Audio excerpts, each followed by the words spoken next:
Alhamdulillahilladzi hadana li hadza wa ma kunna linahtadiya laula an hadanallah. Nashhadu an la ilaha illallah wahdahu la syarikalah wa la na'budu illa iyyah wa nashhadu anna Muhammadan abduhu wa rasuluhu alladzi la nabiyya wa la rasula ba'dah. Allahumma fassalli wa sallim wa barik ala Muhammad wa ala alihi wa ashabihi ajma'in. Faqala Allah Ta'ala fil Qur'anil Karim, a'udzu billahi minasy syaithanir rajim. Afahasibtum annama khalaqnakum 'abatha wa annakum ilaina la turja'un. Fata'ala Allahul malikul haqq la ilaha illa huwa rabbul arsyil karim. Faqala Rasulullah sallallahu alaihi wasallam, al-kayyisu man dana nafsahu wa amila lima ba'dal maut wal ajizu man ittaba'a nafsahu hawahu wa tamanna 'ala Allahil amaniya aw kama qala sallallahu alaihi wasallam. Allahumma la sahla illa ma ja'altahu sahla wa anta taj'alul hazana in syi'ta sahla. Allahumma inna nas'aluka imanan la yartad wa na'iman la yanfad wa murafaqa nabiyyika Muhammadin sallallahu alaihi wasallam fi al-jannati ya arhamar rahimin. Allahumma subhanaka la ilma lana illa ma 'allamtana innaka antal alimul hakim. Para hadirin Bapak dan Ibu rahimani wa rahimakumullah, kita mulai kajian ini dengan sama-sama membaca basmalah. Bismillahirrahmanirrahim. Baik. Dalam sebuah kesempatan, Ali bin Abi Thalib radhiyallahu anhu sedang menghunuskan pedangnya berperang membela agama Allah Subhanahu wa taala di bawah pimpinan Rasulullah sallallahu alaihi wasallam. Maka Ali ini adalah seorang prajurit yang tangguh, seorang kesatria di medan perang, sehingga ketika dia menghadapi musuh siapapun dia berperang dengan penuh ketegaran. Maka kondisinya justru berubah ketika musuhnya sudah terdesak. Dalam riwayat yang sahih disebutkan musuhnya sudah jatuh tergeletak. Maka kemudian Ali bersiap-siap menghunuskan pedangnya atau menebaskan pedangnya kepada musuh yang sudah tergeletak ini. Lantas si musuh ini kemudian mengucap asyhadu an la ilaha illallah wa asyhadu anna Muhammadar Rasulullah. Kira-kira Bapak dan Ibu menawi posisine kados mekaten, nek sing dados Ali bin Abi Thalib niku kula kalih panjenengan niku bablaske napa mboten dibablaske?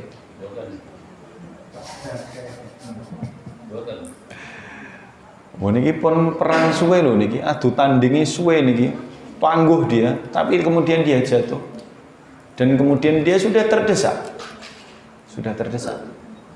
Justru di detik-detik dia terdesak itulah kemudian seakan-akan dia berlindung atau mencari keselamatan dengan mengucapkan asyhadu an la ilaha illallah wa asyhadu anna Muhammadan Rasulullah.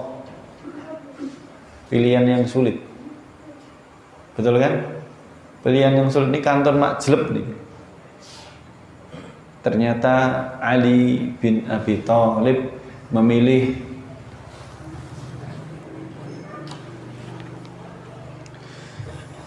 memilih untuk terus mengayunkan pedangnya, membunuh si laki-laki ini walaupun sudah mengucapkan dua kalimat syahadat yang menurut Ali bin Abi Thalib justru dua kalimat syahadatnya laki-laki ini adalah coro muslihat ben selamat ben boten dipateni. Karena sejatinya seorang muslim tidak boleh membunuh muslim yang lain. Maka tatkala peristiwa itu terjadi, Rasulullah sallallahu alaihi wasallam lantas menegur Ali bin Abi Thalib dengan teguran yang sangat keras. Wahai Ali, kenapa engkau bunuh dia? Bukankah dia telah mengucapkan dua kalimat syahadat? Apa kata Ali bin Abi Thalib? Wahai Rasulullah, dia itu ngucap supaya selamat. Dia itu ngucap supaya tidak dibunuh karena menjadi seorang muslim. Bahasane ucapan iki ora tenanan.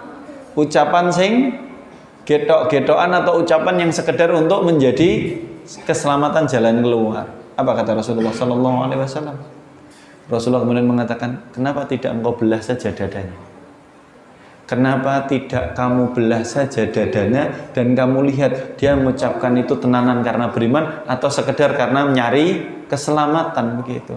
Yang sayangnya kula panjenengan itu hanya diminta untuk menghukumi sesuatu yang zahir, hanya diminta supados ningali mirsani sesuatu yang nampak. Di belakang itu bukan urusan kita. Sehingga para rawuh Bapak dan Ibu, dalam kasus menikah, si laki-laki yang sedang berperang tanding dengan Ali bin Abi Thalib, kemudian ketika terdesak hampir terbunuh, dia mengucapkan 2 kalimat syahadat, maka di titik itu yang jatuh hukum adalah dia sudah masuk Islam apapun motivasinya. Maka harus kata beliau, nek jadi kita harusnya apa? Ya nggak dibunuh. Sudah selesai, dia sudah masuk Islam. Bapak dan Ibu rahimani wa rahimakumullah, inilah yang akan kita bahas di dalam hadis yang ke-8 di dalam kitab Jami'ul Ulumi wal Hikam menika.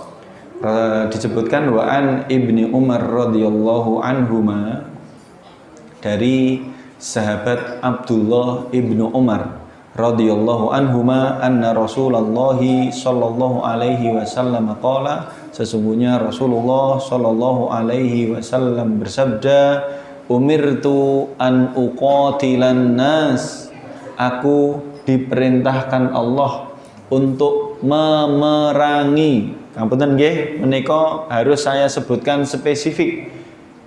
Kata Rasulullah, aku diperintahkan Allah untuk memerangi manusia. Tolong menika mengke kita harus urai supaya kula panjenengan sepakat dan sepemahaman.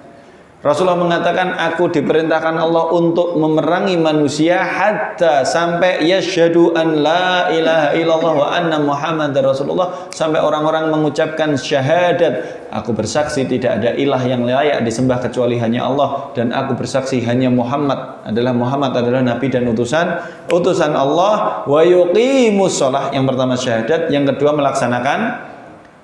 mendirikan salat, melaksanakan dan mendirikan salat. Yang ketiga, wa yu'tuz zakah, dan membayar kewajiban zakat. Fa idza fa'alu dzalika, kalau orang-orang sudah mengerjakan itu, sudah mau mengucap 2 kalimat syahadat, sudah siap mengerjakan salat dan sudah menunaikan kewajiban zakat, asamu minni dima'ahum wa amwalahum, telah terjaga dariku, artinya telah terjamin oleh keislamannya, terselamatkan amwalahum, dima'ahum wa amwalahum, darahnya dan hartanya, wis muslim, wis aman begitu. Illa bihaqqil Islam, kecuali ketika dia melakukan pelanggaran di dalam keislamannya yang membuat mereka harus membayar denda dengan harta atau dikisos dengan sama-sama kehilangannya nyawa. Artinya secara umum kalau dia baik-baik saja, darahnya dan hartanya aman. Tapi kalau dia melakukan pelanggaran akan dihitung sesuai dengan kadar pelanggarannya. Wa hisabuhum 'alallahi ta'ala, dan hisabnya mereka di hadapan Allah Subhanahu wa taala. Para Bapak dan Ibu rahimani wa rahimakumullah. Maka di sini kita harus bersepakat dulu bahwa Rasulullah Shallallahu alaihi wasallam mengatakan, umirtu an uqatilan nas, aku diperintahkan Allah untuk memerangi manusia. Menika adalah ungkapan ingkang asring dipun dadosaken senjata oleh orang-orang yang tidak suka kepada Islam dengan mengatakan Islam ini agama yang suka perang. Kanjeng Nabi itu orang yang suka menumpahkan darah, karena memang perintahnya umirtu an uqatilan nas, aku diperintahkan Allah untuk memerangi manusia, tetapi pemaknaannya tidak langsung pokoknya perang. Beda sithik ora seneng sithik perang, tidak. Di sini ternyata yang perlu dipahami, Rasulullah menyebutkan, aku diperintahkan untuk memerangi manusia sampai mengucapkan 2 kalimat syahadat dan mengerjakan salat dan menunaikan zakat. Maknani pun ternyata puncak tertinggi dari tata cara dakwah adalah dengan melaksanakan perang. Maknani pun perang niku alternatif terakhir. Kan di sini dikatakan Rasulullah menyampaikan, aku diperintahkan untuk memerangi manusia sampai. Berarti nek sadurunge diperangi sampun bersyahadat, sampun nindakaken salat, sampun bayar zakat, jek diperangi napa mboten? Mboten. Disinilah kemudian para rawuh Bapak dan Ibu kula panjenengan belajar jangan memahami hadis atau hal-hal itu tekstual saja, tidak. Ternyata tekstualnya aku diperintahkan untuk memerangi manusia ini adalah cara paling mentok pungkasan. Wis ora iso dilakluk perang. Oh, melu-melu to niku. Kenapa? Bapak dan Ibu rahimani wa rahimakumullah, orang-orang yang belum masuk Islam itu pertama didakwai. Didakwai niku diajak dengan damai. Diberitahukan kesalahannya dan diberitahukan jalan yang benar. Kalau kemudian mereka menerima, berarti mereka masuk Islam, pun selesai urusan. Sudah terjaga darahnya dan hartanya. Kenapa? Nek wis dadi podo-podo wong muslim itu terpelihara. Berarti atosipun nek kula panjenengan podo-podo muslim kados mekaten, boten pareng gampang-gampang nyakiti darah orang lain ataupun mengambil harta orang lain. Boten pareng, karena harta dan darah sesama kaum muslim ini terjaga, terjamin, terlindungi. Boten pareng. Boten pareng sak saim niku. Jadi orang kalau belum Islam itu didakwai, diajak dulu sampai dia masuk Islam. Kalau sudah masuk Islam, selak jadi dulur. Sayangipun hari ini kita ini kalau ditanya siapakah saudara kita Muslim, niku bingung. Kenapa? Karena justru fitnahnya hari ini kita terkotak-kotak dengan bendera-bendera dan organisasi-organisasi yang kita pilih masing-masing. Leres napa mboten? Nek arep diomong sapa muslim kuwi, wangel nyebute. Lah kono kunut aku ra kunut tok. Kono selawatan kula mboten. Wah nek jenengan ngomong mboten selawatan bangeten lho niku. Mereka selawatan kados mekaten, selawatan kula mboten ngoten. Begitu. Bukan enggak selawatan nggih ta Mas? Ya selawatan, nek mboten selawat ya piye dadi umat Kanjeng Nabi Muhammad. Selawatan bedane sing mriko ngoten nika, sing kita tidak seperti itu. Hari ini kalau ditanya siapakah saudara kita sesama muslim, kalau panjenengan kadang bingung, wong beda gendera wae, gontok-gontokan toh, eker-ekeran apa ukur-ukuran? Goro-goro mboten bagi-bagi tambang nggih. Kepada Ibu rahimani wa rahimakumullah. Maka yang perlu kita catat, siapakah saudara kita sesama muslim? Ada hadis Rasulullah Shallallahu Alaihi Wasallam menyebutkan di dalam hadis yang diriwayatkan oleh Anas bin Malik radhiyallahu anhu, seorang muslim itu adalah man syahida an la ilaha illallah. Seorang muslim itu karakter pertama sing ngucap 2 kalimat syahadat. 2 kalimat syahadat nggih, nek syahadate siji tok ora genep. Apa meneh syahadatnya salah, mesti ora genep. Contoh, asyhadu an la ilaha illallah wa asyhadu anna aliyan nabiyullah. Boleh atau tidak? Aku bersaksi tiada Tuhan yang layak disembah melainkan hanya Allah, dan aku bersaksi Ali adalah utusannya Gusti Allah. Boleh atau tidak? Tidak boleh, enggak pas syahadatnya. Ada yang bersyahadat seperti itu, orang-orang Syiah. Syahadatnya orang Syiah itu bukan wa asyhadu anna Muhammadar Rasulullah. Dia mengatakan wa asyhadu anna aliyan Rasulullah, itu saking keblinger ya. Dan kami bersaksi sing kudune dadi rasul itu bukan Muhammad tapi harusnya Ali, saking keblinger ya. Maka kalau syahadatnya enggak pas ya enggak boleh. Maka siapakah saudara kita sesama muslim? Man syahida an la ilaha illallah wa anna Muhammadan Rasulullah. Siapa yang bersyahadat tiada ada ilah yang layak disembah melainkan hanya Allah, dan Nabi Muhammad adalah hamba dan utusan Allah. Yang kedua, wa yuqimus shalah. Aman. Man syahida an la ilaha illallah wa anna Muhammadan Rasulullah wa shalla salatana. Yang nomor dua kata Anas bin Malik dalam riwayat ini, Rasulullah menyampaikan siapa yang bersyahadat, dua kalimat syahadat, dan shalla salatana, dan salat sebagaimana kita salat. Wonten piyanten-piyanten yang salatnya aneh napa mboten Bapak dan Ibu? Enten. Indonesia niki mboten enten wong aneh-aneh, mesti enek pengikutnya wong Indonesia niki.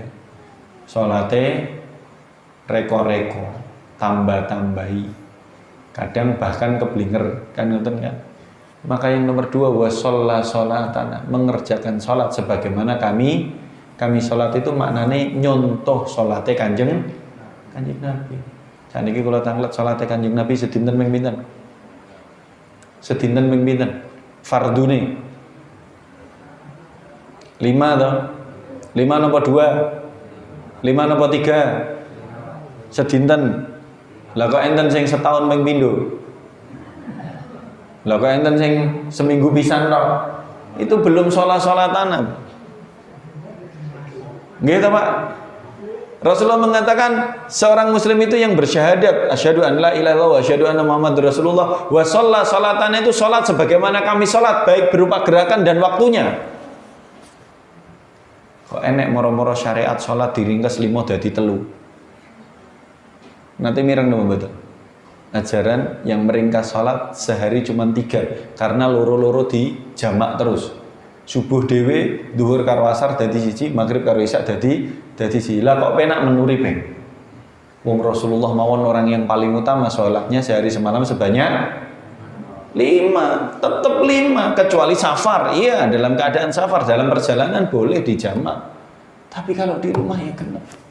Makanya karakter nomor 2 adalah wasalla salatana, dulure kula panjenengan sing kasebat sebagai seorang muslim itu adalah yang salat sebagaimana kita salat, baik berupa gerakannya maupun waktunya. Gerakannya juga ngaruh Bapak dan Ibu. Wonten keyakinan-keyakinan ingkang bahasanipun pangapunten. Dia salat, wis salat le, wis salate piye? Madhep, mantep. Cukup napa mboten? Cukup mboten? Ya mboten cukup, salate enek rukuk, enek sujud ya. Nek lali rukuk wae kon sujud sahwi. Lah iki mboten ngangge rukuk, mboten ngangge sujud. Madhep mantep. Lah salat sing endi? Contone sapa? Maka Rasul mengatakan wasalla salatana. Salat sebagaimana kami salat. Bapak dan Ibu rahimani wa rahimakumullah. Kanjeng Nabi niku saking memberikan perhatian besar urusan salat. Ketika Rasulullah Shallallahu Alaihi Wasallam di dalam sakit yang menyebabkan akhirnya menjadi asbab beliau meninggal dunia, itu Rasulullah masih mengimami para sahabat melaksanakan sholat berjamaah dengan sempurna. Niki sakit loh Rasulullah, gerah. Rasulullah itu sakitnya itu total hampir 4 bulan. Keadaannya semakin berat, semakin melemah. Tapi saking perhatiannya tentang urusan sholat, Rasulullah masih ngimami sholat. Niki kanjeng Nabi sing wis dijamin diampuni dosane dening Allah Subhanahu wa taala yang telah lalu dan yang akan datang, itu masih mengerjakan sholat walaupun payah, sakit. Lah kula panjenengan urung diampuni, sehat, salate betul cah banter-banter ya Mbak Mawar ya Bapak. Beliau itu dalam riwayat yang sahih sampai kemudian sholat 4 rakaat itu 2 rakaat pertama berdiri, kemudian tahiyat awal. Setelah tahiyat awal Rasulullah bertakbir untuk rakaat ketiga, betul nggih? Rakaat ketiga itu kan harusnya berdiri kan? Ternyata tidak. Rasulullah Allahu Akbar itu tidak berdiri Bapak dan Ibu. Karena sudah tidak mampu, saking payahnya beliau kemudian bertakbir Allahu Akbar, itu beliau duduk. Allahu Akbar. Orang-orang di belakangnya semuanya berdiri. Maka Rasulullah setelah Allahu Akbar, orang-orang itu pada berdiri, Rasulullah memberikan isyarat dengan tangannya. Meluwo, duduk. Jadi kita itu kalau berjamaah, kalau di tengah rakaat imamnya duduk, kita ikut duduk. Karena Rasulullah di akhir salat itu mengatakan innama ju'ilal imamu liyu'tamma bihi. Sesungguhnya seorang imam itu diangkat untuk diikuti gerakannya. Walaupun kudune bahasa aslinya, hukum aslinya adalah sholat itu dengan berdiri karena imamnya ada udzur dia duduk, harusnya makmumnya ikut duduk. Tapi di tengah, bukan dari awal. Nek dari awal dia nggak mampu berdiri, mending dikon ngimami sing mampu berdiri. Maka Rasulullah Shallallahu Alaihi Wasallam ini kan 2 rakaat pertama Rasulullah masih kuat. Baru rakaat ketiga Rasulullah tidak mampu berdiri, maka duduk, yang lain disuruh ikut duduk. Setelahnya Rasulullah meminta Abu Bakar untuk mengimami sholat karena beliau sudah tidak mampu. Kondisinya berat sekali. Tapi mari kita melihat poinnya, Rasulullah tetap melaksanakan sholat walaupun tertatih-tatih, tetap sholat. Maka nomor kalih niki seorang muslim itu adalah yang syahadate podo kalih kados kula panjenengan sebagaimana diajarkan Allah dan Rasulnya, asyhadu an la ilaha illallah wa asyhadu anna muhammadar rasulullah. Yang kedua justru wa sholatana, sholat sebagaimana kami mengerjakan sholat. Sholatnya madhep ngetan bener apa mboten? Sholatnya mboten ngangge rukuk sujud bener apa mboten? Sholatnya tangane mboten disedekepke, mboten ngangge rukuk sujud ndang rampung. Betul napa mboten? Salah. Salat itu dicontohkan Rasulullah sehingga Rasulullah mengatakan shollu kama raaitumuni usolli. Salatlah kalian sebagaimana kalian melihat aku mengerjakan salat. Maknane napa? Salat nyontoh gerakanku, begitu. Pripun Bapak Ibu? Salate well napa mboten nggih? Aman nggih? Yang ketiga, setelah sholat sudah selesai, yang ketiga wastaqbala qiblatan. Seorang muslim itu adalah yang mengucap 2 kalimat syahadat, yang mengerjakan sholat sebagaimana kami sholat, dan ngadep kiblat sing podo. Kiblat kita kemana? Ka'bah. Urusan sholat menghadap kiblat yang sama atau Ka'bah niku kedah dipun pahami bahwa bagi orang-orang yang melihat Ka'bah secara langsung, maka kewajibannya adalah ainul Ka'bah, kudu tepat. Masalahnya wis ketok bangeten, nek wis ketok ije kleru. Jelas-jelas tengah jenge kudune lurus malah miring, niku wis kebangetan. Bagi orang yang melihat Ka'bah maka harus tegak lurus, harus tepat. Tapi bagi orang sing mboten ningali Ka'bah kados kula panjenengan wonten Nurul Yakin menika sing jarake ribuan kilo menika kan mboten ketinggal, maka wajib menyesuaikan arah.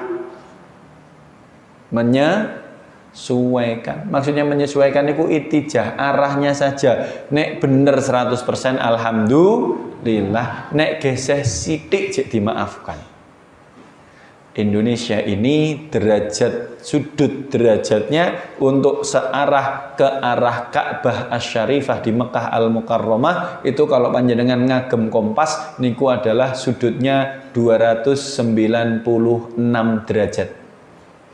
Munggah siji medun siji boleh, 295 atau 297 boleh, tapi yang disepakati yang paling tepat kalau dari Indonesia bagian tengah dari sini, dari ngapunten saking Jawa niki itu adalah 296, itu arahnya pas nanti.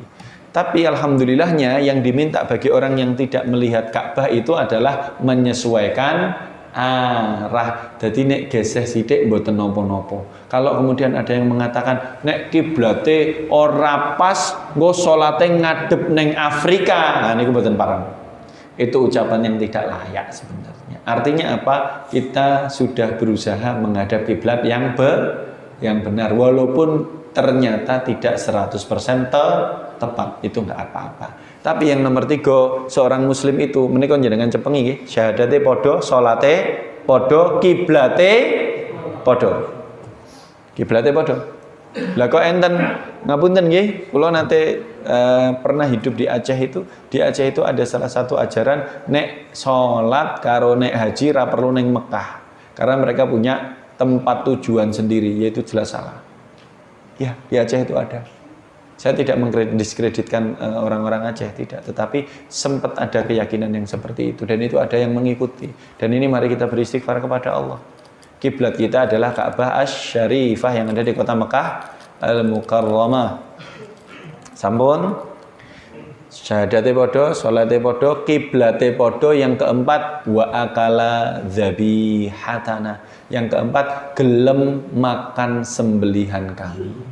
Kenapa urusan dengan sembelihan? Karena kita seorang muslim dilarang makan sembelihan orang kafir, atau dilarang memakan hewan yang disembelih tanpa menyebut nama Allah. Maka kalau dia masih gelem makan sembelihan kita, berarti dia masih menganggap kita sebagai seorang muslim. Sembelihan kita adalah sembelihan yang halal, maka dia muslim gitu. Dia dulure kita. Kalau dia ngaku muslim kok ora gelem mboten purun dahar sembelihan kita, oh berarti pengakuan.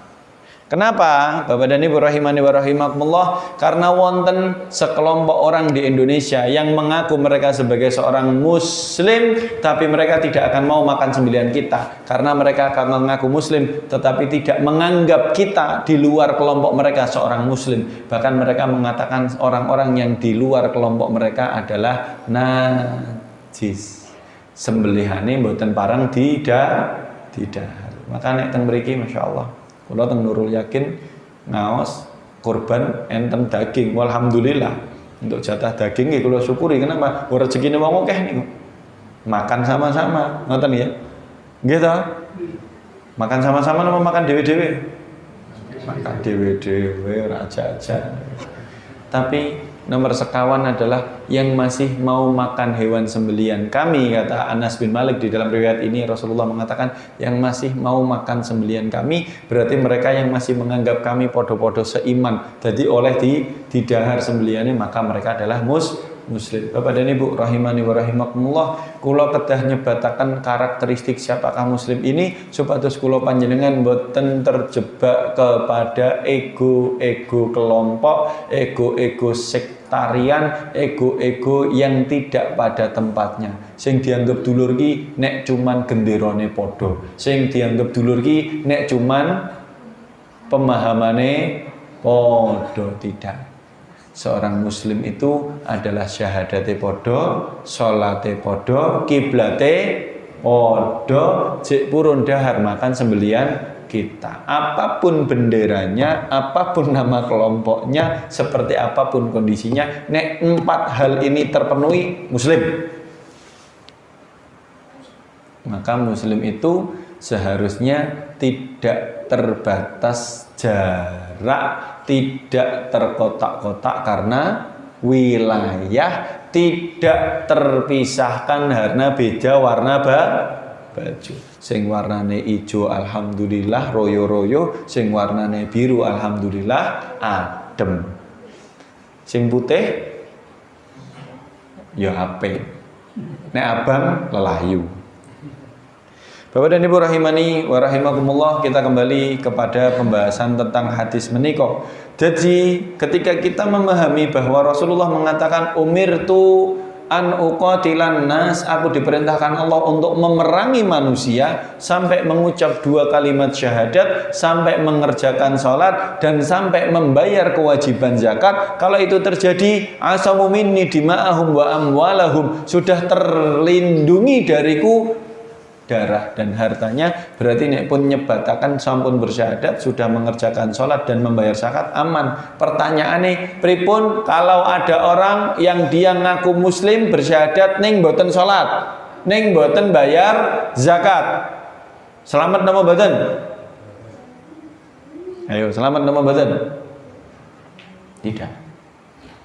Di hadis ini ada batasan paling minimal menjadi seorang muslim: bersyahadat, mengerjakan sholat. Syahadat itu pintu mas, tiket masuknya, registrasinya. Mengerjakan sholat itu adalah hubungan antara dia dengan Allah subhanahu wa ta'ala. Membayar kewajiban zakat sebagai hubungan antara dia dengan sesama manusia. Berarti kalau ini dikerjakan, ini batas paling minimal. Jadi nenek wong ngaku Islam, ngucap 2 kalimat syahadat, boten purun sholat, boten purun bayar zakat, dia tidak termasuk di dalam hadis ini yang kata Rasulullah, terjaga, terbebas, terselamatkan dariku darah dan hartanya. Maknanya nopo? Nek urung gelem bayar zakat ngaku muslim, oleh dipaksa bayar zakat. Maknanya nopo? Dari hartanya itu boleh dipaksa dikeluarkan, karena memang itu kewajiban.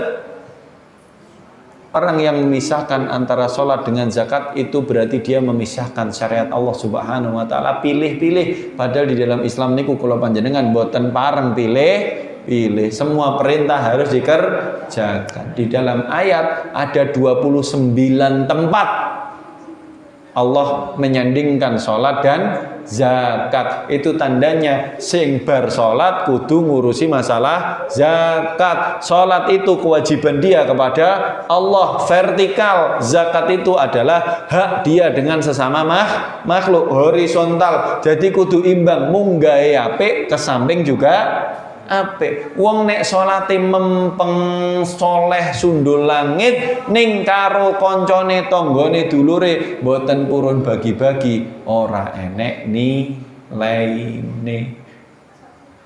Pelit napa meleh? Bahasa selain pelit napa? Ais terserah util napa medit napa-napa. Kenapa? Karena ternyata kenapa sih zakat itu diwajibkan? Supaya kita sadar bahwa harta itu hanya sekedar titipan. Yang di dalam titipan itu ada hak orang lain. Piantun menawi ringan untuk mengeluarkan zakat, berarti dia sudah bisa mengkondisikan hatinya bahwa yang dia miliki itu semata-mata hanya titipan dari Allah Subhanahu wa taala, Bapak dan Ibu. Namun titipan itu pun ada hak-hak yang harus ditunaikan. Yang wajib namanya zakat, yang sunnah namanya infak dan sedekah. Orang itu dimulai dari infak dan sedekah dulu. Sidik-sidik, cilik-cilik, sak tekane, sak ikhlase. Baru nanti supaya ketika datang kewajiban zakat sing moro-moro sak glundung rondok gede, dia tetap ringan untuk mengeluarkan. Para rawuh Bapak dan Ibu, nek kula panjenengan hari ini mungkin belum pada titik orang yang bayar zakat mal itu belum kerasa. Pangapunten nggih, belum kerasa. Yo infak niku kan paling nek buka dompet golek warna napa? Abu-abu napa? Biru. Arep biru ya, wah biru ki rada abot iki. Pomo ijo ya rada ngosek. Jambon abu-abu, kula yakin iki digoleki abu-abu. Kuning niku kala-kala. Gangsal ewu niku. Nggih toh. Tapi kalau tidak kita mulai dari yang 2000 itu, yang abu-abu itu, kalau tidak kita mulai kita bisa mengeluarkan, mengkene ndoto tiba waktunya zakat mal yang ternyata sak glundung gede, abot niku. Saya pernah ngitungkan zakat salah satu teman Bapak dan Ibu. Larenem, umurnya sekarang masuk 26. Waktu itu masih 22. 4 tahun yang lalu ya, pertama kali dia ngitung bayar zakat itu. Umurnya kalih likur, 22. Niku ngitung zakat. Kula ngomong, aku mau ngerti saldomu, ndak aku pengen kula ngoten. Niku cah nem, tapi rezekine dipun bikak kalih Gusti Allah. Masya Allah usahane lancar-lancar niku. Akhirnya kula cuman ngeten, aku mau terfitnah dengan jumlah hartamu. Kula ngeten lho gojek nggih niki. Hitungan dhewe tak kei rumuse niku. Ujung-ujungnya setelah dia hitung semuanya, niku zakatnya dititipke teng kula. Titip nggih disalurkan gitu. Zakat itu kan 2,5% Bapak Ibu, betul nggih? Zakat itu 2,5%. Waktu itu dia memberikan 2,5% itu nilainya 70 juta. Nek 2,5% ini 70 ping 4 pinten? 70 ping 4 niku wis 28, berarti harta nganggur glondange 2,8 M. Umur 22 tahun. Ning mari kita lihat, jangan 2,8 M. Nek dia moro-moro kon bayar 70 yuta niku angel napa enteng? SPP-ne anake urung, daftar yo larang. Iya, tapi kalau dia dimulai dari yang kecil, yang 2000 itu dia bismillah keluarkan, itu supaya hatinya lembut begitu, maka ketika datang kewajiban yang besar dia tetap dengan rela dan dengan penuh ikhlas dia tunaikan. Justru di sini poinnya. Bapak dan Ibu rahimani wa rahimakumullah, mari kita maknai lagi. Rasulullah Shallallahu alaihi wasallam mengatakan memang aku diperintahkan untuk memerangi orang sampai bersyahadat, mengerjakan salat, membayar zakat. Tapi kula wau matur di awal, kalau orang-orang di luar Islam mengatakan Islam ini agama yang cinta kekerasan, yang seneng perang. Kanjeng Nabi ini kados ngoten niku, justru mereka tidak paham bahwa konsep di dalam hadis menika adalah nek wis diajak ape-ape ora gelem, wis diperingati tetap ora gelem, berarti baru jalan terakhir adalah perang. Makanya Rasulullah itu kalau mau berdakwah itu nek wis mentok niku kata-katanya justru aslim taslam. Niku pun menggunus pedang gitu. Wis diomongi apa-apa ora gelem, dikai peringatan ora peduli. Niku wis dihunuskan pedang kemudian mengatakan aslim taslam. Masuk Islam apa ora? Nek kowe masuk Islam kowe selamat begitu. Nek ora iki ngoten. Sehingga kalau mereka sudah siap berperang ya berperang.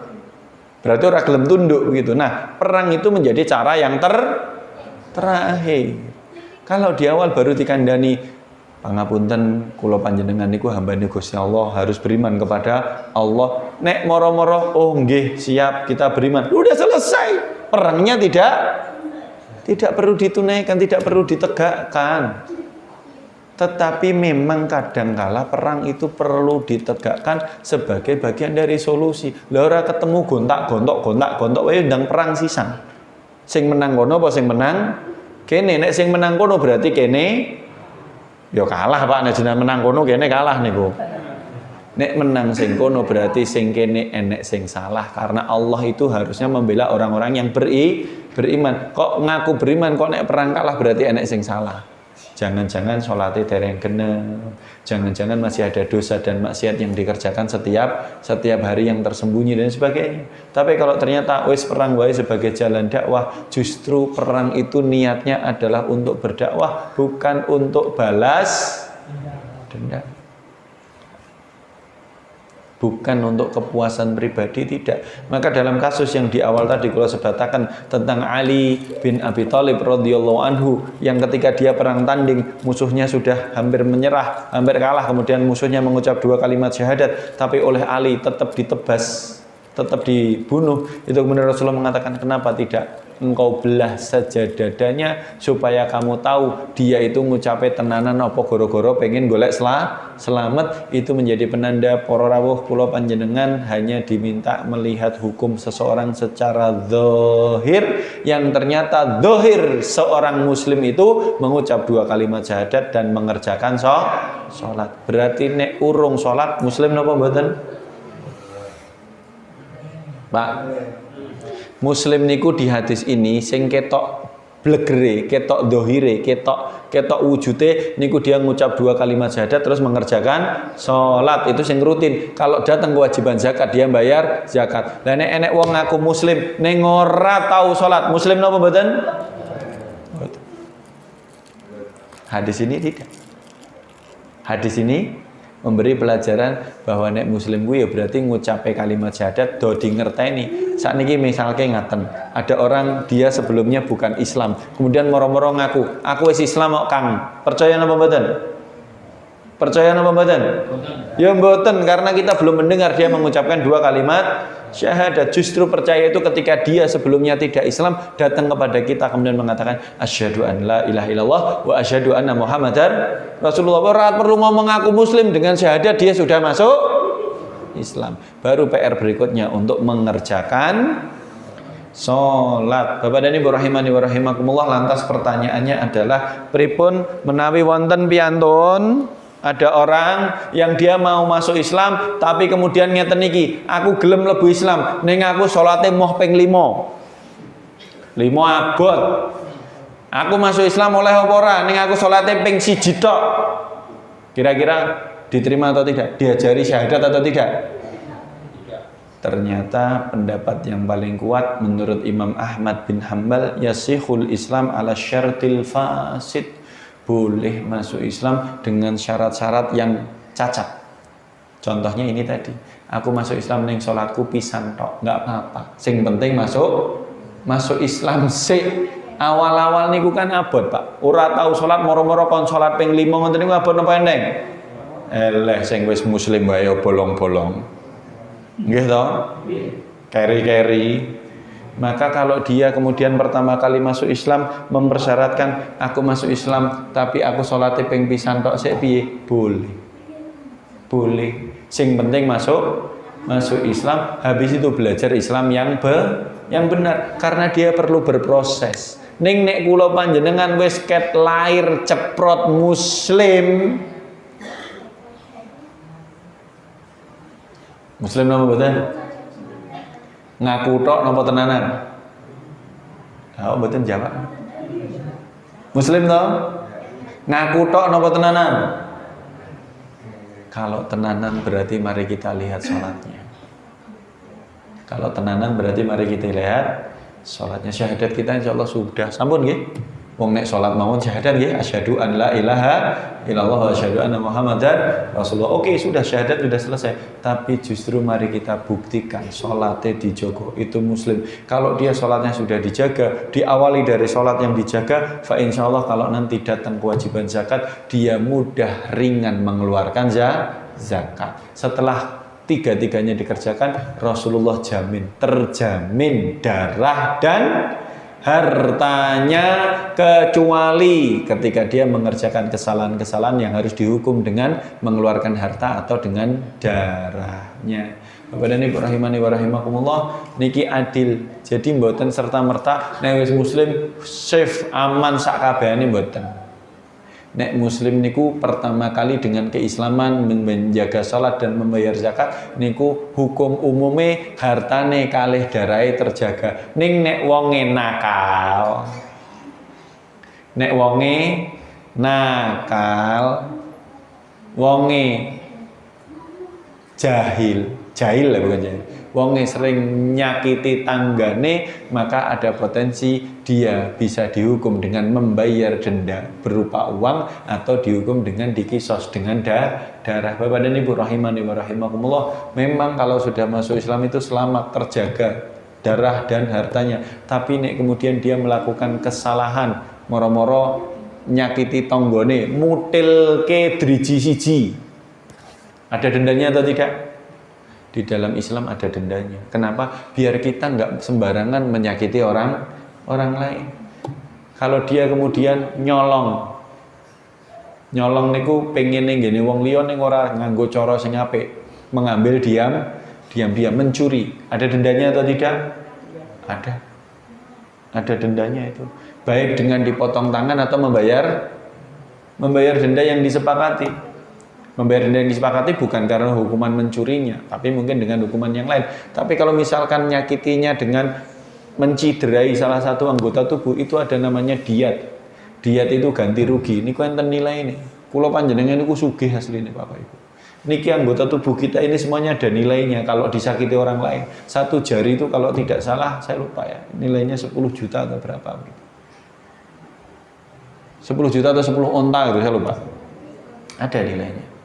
Berarti niku rambu-rambu supados boten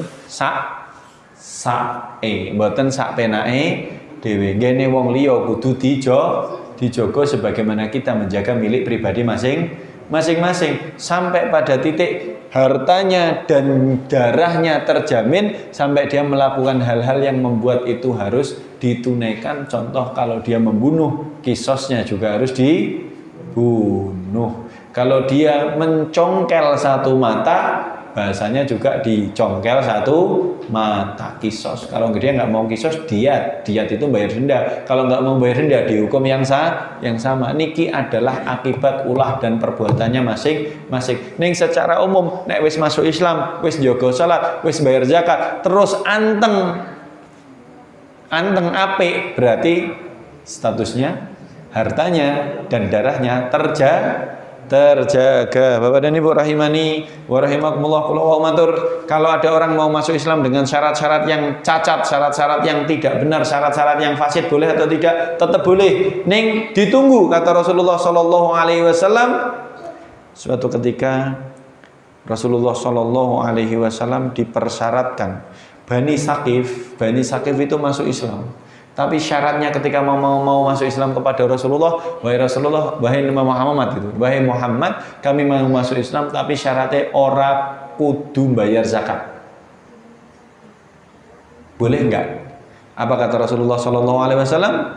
Mereka mau masuk Islam, tidak mau bayar zakat, tapi tidak mau berjihad, tidak mau berperang. Bayar zakat kui abot, gondeli harta. Jihad kui abot, gondeli nyawa. Apa kata Rasulullah Sallallahu Alaihi Wasallam? Rasulullah kemudian menjawab, sayusaddaquna wa yujahidun. Biarkan mereka masuk Islam dulu. Kalau Islamnya mereka itu nanti tenanan, pasti bayar zakat. Dan kalau Islamnya tenanan, akan tiba waktunya dia akan melaksanakan jihad, berperang di jalan Allah. Nah, menika kundur dumateng kula panjenengan Bapak dan Ibu rahimani wa rahimakumullah. Apakah kemudian kita hanya sekedar lamis-lamis, pangapunten nggih menika lamis-lamis lambe, hanya sekedar masuk Islam secara lisan, ngomong asyhadu an la ilaha illallah tok, apa kemudian kita iringi dengan mengerjakan syariat-syariat Islam yang justru membuktikan keislaman kita.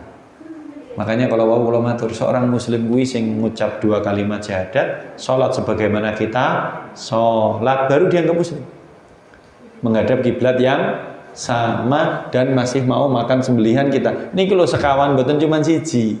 Berarti kalau kita baru siji, baru sekedar registrasi masuk Islam, belum menjadi seorang muslim yang tenanan. Para rawuh Bapak dan Ibu rahimani wa rahimakumullah, kalaulah dia sudah mengucap 2 kalimat syahadat, sudah mengerjakan syariat-syariat Islam berupa salat, zakat dan lain sebagainya, maka di kitab ini Al-Imam Ibnu Rajab Al-Hambali mengatakan falahu malil muslimina wa alaihim malil muslimin. Berarti kalau sudah seperti itu, dia mendapat hak sebagaimana hak kaum muslimin yang lain, dan dia dituntut hak sebagaimana dituntutnya kaum muslimin yang lain. Dia ya wajib salat, dia ya wajib poso, tapi nek nglanggar ya kudu didenda, kalau nggak puasa ya harus mengganti di hari yang lain. Para rawuh Bapak dan Ibu rahimani wa rahimakumullah, katen yang bisa kita bahas pada kesempatan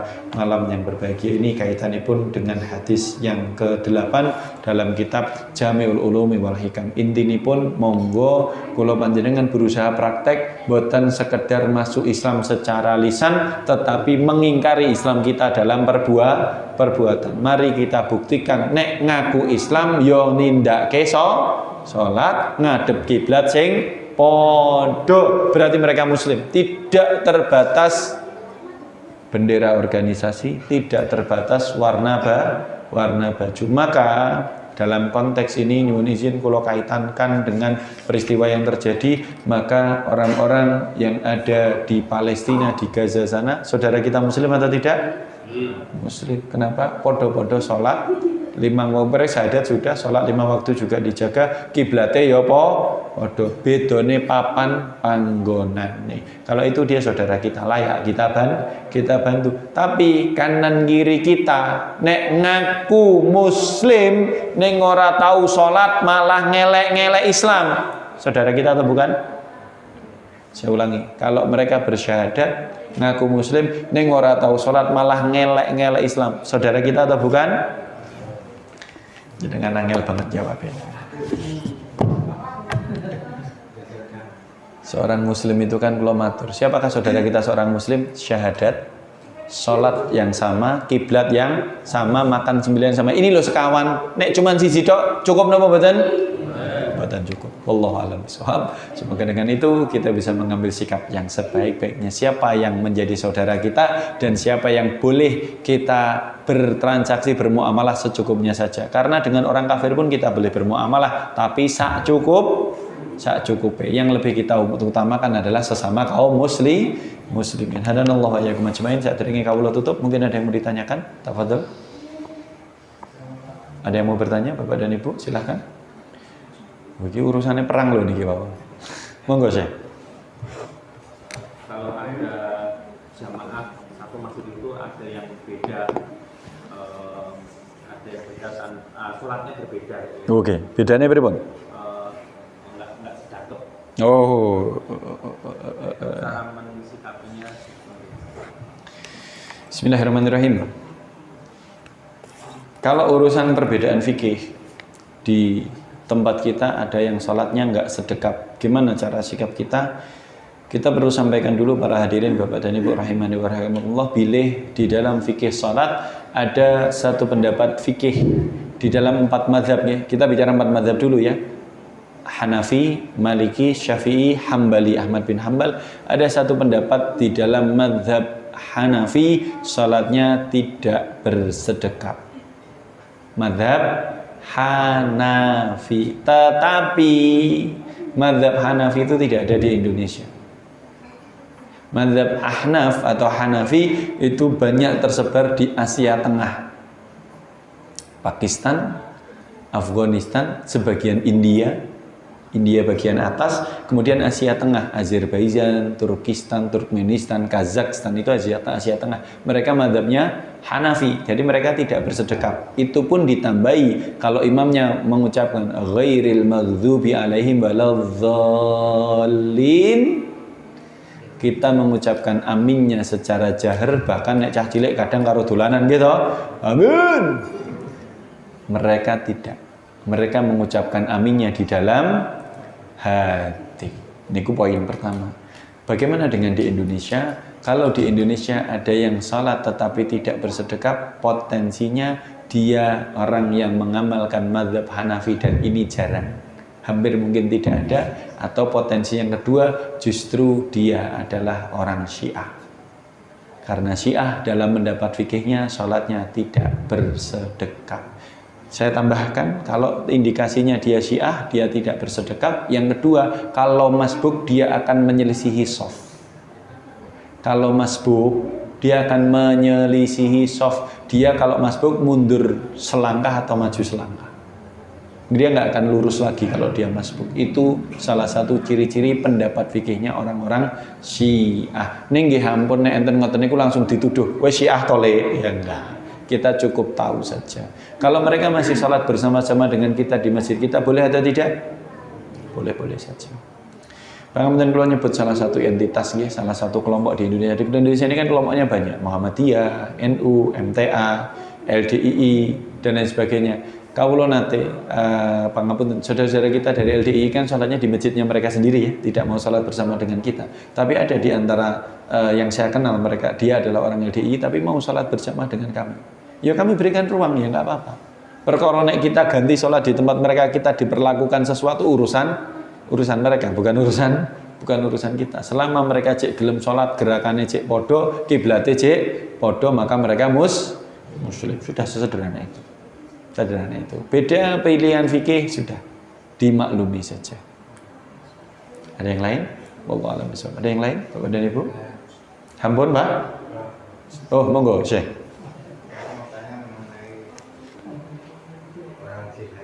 Orang jihad. Siap, insyaallah. Kalau saya amati untuk jihad di sini, apakah yang perlu dijihadi dalam agama ini? Siap. Satu. Kedua, kalau saya amati orang-orang jihad di sini, kok cara memerangi itu dengan kekerasan. Contohnya, kita agama itu sebenarnya kan tidak perlu dibela. Yang membela itu agama membela kita, bukan hanya pedoman saya. Terus?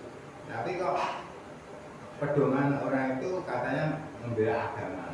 Terus ada kalau mendatangi orang-orang itu tidak dikatakan dengan halus, tapi secara kekerasan itu gimana Kak? Baik, insyaallah ya. Bagaimana dengan fenomena di antara saudara-saudara kita ada yang mengambil jalan kekerasan di dalam berdakwah. Kula mboten mengatakan jihadnya, Pak.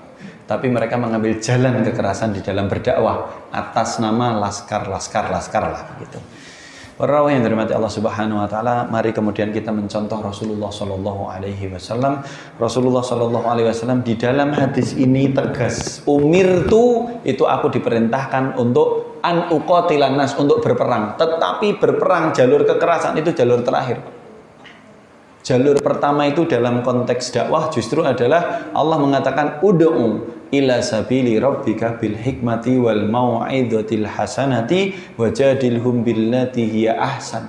Serulah menuju Allah, serulah berdakwahlah bahasanya. Yang pertama justru dengan bil hikmah. Bil hikmah niku mboten kudu dengan padu, Pak. Bil hikmah itu yang pertama ya justru diperingatkan. Bil hikmah itu adalah diluruskan. Bil hikmah niku diajak dan dicontoni, itu bil hikmah. Praktek sik ning awake dhewe sing apik, contohi wong liya niku bil hikmah. Ajak-ajak kebaikan itu bil hikmah. Kalau bil hikmah ternyata belum mempan, baru wal mau'idatil hasanah, masuk yang kedua dengan nasihat-nasihat yang baik. Ada kata-kata al mau'idhah al hasanah, nasihat-nasihat yang baik, boten nasihat yang penuh caci maki, boten nasihat yang penuh dengan kata-kata kotor, kata-kata keras, tidak. Al hasanah, nasihat yang baik, itu yang sesuai dengan kebutuhan. Yang ketiga baru nek ora cukup wajadilhum billati hiya ahsan. Berjidalah atau berdebatlah mereka dengan tujuan debatnya bukan debat kusir, debat yang mencari kebenaran. Tayyib. Poinnya bagaimana? Apakah kekerasan dibutuhkan? Betul dibutuhkan, tapi pada waktu dan tempat yang tepat. Kalau tidak tepat, itu berarti yang muncul adalah hal-hal yang tidak baik. Kalau panjenengan tadi mencuplik, kok mereka kalau mendatang itu langsung gabrus, langsung gini, ngoten nggih? Ya itu sebenarnya ikhtiari dan pilihan. Pertanyaannya adalah pertama, apakah sudah diperingatkan? Apa sudah diperingatan atau belum? Ini betul jadi dijawab. Ini saya cuma pengen menguraikan. Yang kedua, belum tentu di dalam ini kan pulau sampaikan ada orang yang masuk Islam aja mempersyaratkan saya mau masuk Islam. Tetapi saya pengennya sholatnya cuma pisang, boleh atau tidak? Itu masih diperkenankan. Kenapa? Karena sampai pada titik yang baik itu proses. Tapi ojo suwe-suwe berproses, alasannya aku cek proses dari wong apik, itu salah. Itu golek-golek alasan. Karena standarnya adalah kalau dia Islam itu bersyahadat, sholat 5 waktu, ya gitu. Kemudian kiblatnya podo, makan daging yang kita sembelih. Ini berarti standar normatif dasar, tidak ada dispensasi. Lah nek dia ngaku muslim kok ora gelem salat, aku cek proses pirang tahun. Kalau dia mu'alaf gitu dimaklumi, Pak. Karena dia belum tahu. Lah kita ini bukan mu'alaf, tapi masalahnya dominan males sih. Kalau itu tidak, itu diperingatkan. Bahkan kalau ada seorang muslim yang tidak mau sholat, kalau pemerintahan Islam sudah tegak, itu tetap diminta taubat, Pak. Dia muslim sehat, seger meger, ora safar, ora gelem sholat, niku diminta taubat 3 hari. Nek ora gelem dipenjara, Pak. Beneran dipenjara itu dalam kaidahnya. Supaya apa? Supaya dia merenungi. Ternyata Islam ini kudu tegas begitu. Ada penjaranya. Kalau dia sudah tidak mau, ternyata ditanya, ngopo kowe gak sholat? Gak. Ora wajib gitu misalnya. Setelah dipenjara ternyata orang malah sadar, malah jujur ora wajib. Dalam Islam sampai pada tingkatan nanti dia bisa dihukum, dibunuh, tapi bukan karena kekafiran, tapi dibunuh sebagai penegakan konsekuensi dia tidak mengerjakan salat. Wis bahasa kasarnya, kowe mending mati wae daripada tanggungan dosamu kakean. Wallahu a'lam. Ini terjemahan dari bahasa saya saja ya.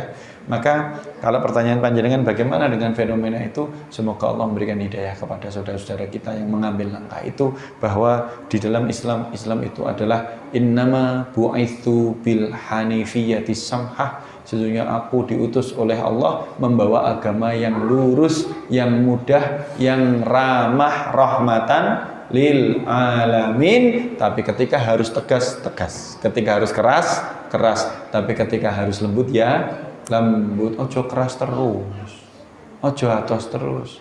Kadang orang-orang pelaku maksiat itu sebenarnya mereka justru butuh untuk disapa, bukan justru dipadu. Nek dipadu ya perang, tapi coba disapa. Pak, Bu, monggo pun waktu dari sholat sik, tapi terserah. Ada salah satu teman kami, Pak, itu dia punya salah satu majelis taklim. Majelis taklimnya itu adalah yang datang ke situ yojek mendem, yojek ngudut, biasa. Tetapi dilazimi sama dia, sing penting gelem ning masjid ngaji. Ternyata proses, seiring berjalannya waktu kemudian mereka meninggalkan itu pelan-pelan karena kesadaran yang terbentuk, bukan karena paksaan. Orang berubah karena dipaksa itu nggak lama, tapi orang berubah karena kesadaran itu akan bertahan bertahan lama. Nah, menika tugasipun kula panjenengan. Mari kita tidak hanya mensolehkan diri sendiri, tapi kita juga menjaga dan menebarkan kesolehan itu untuk orang-orang yang ada di sekitar kita. Kita jaga, kita rawat bersama Masjid Nurul Yakin ini. Semoga dari Nurul Yakin ini nanti menyebar banyak kebaikan dan kebaikan. Wallahu a'lam bishawab. Ada yang lain? Sampun cekap, Bapak dan Ibu rahimani wa rahimakumullah. Semoga Allah berikan hidayah kepada kita untuk menjadi orang-orang yang bijak di dalam bersikap, bijak di dalam mengambil tindakan, karena pada akhirnya Allah akan menghisab kita masing-masing. Wallahu a'lam bishawab. Mari kita sama-sama akhiri dengan membaca doa kafaratul majlis. Subhanakallahumma rabbana wa bihamdika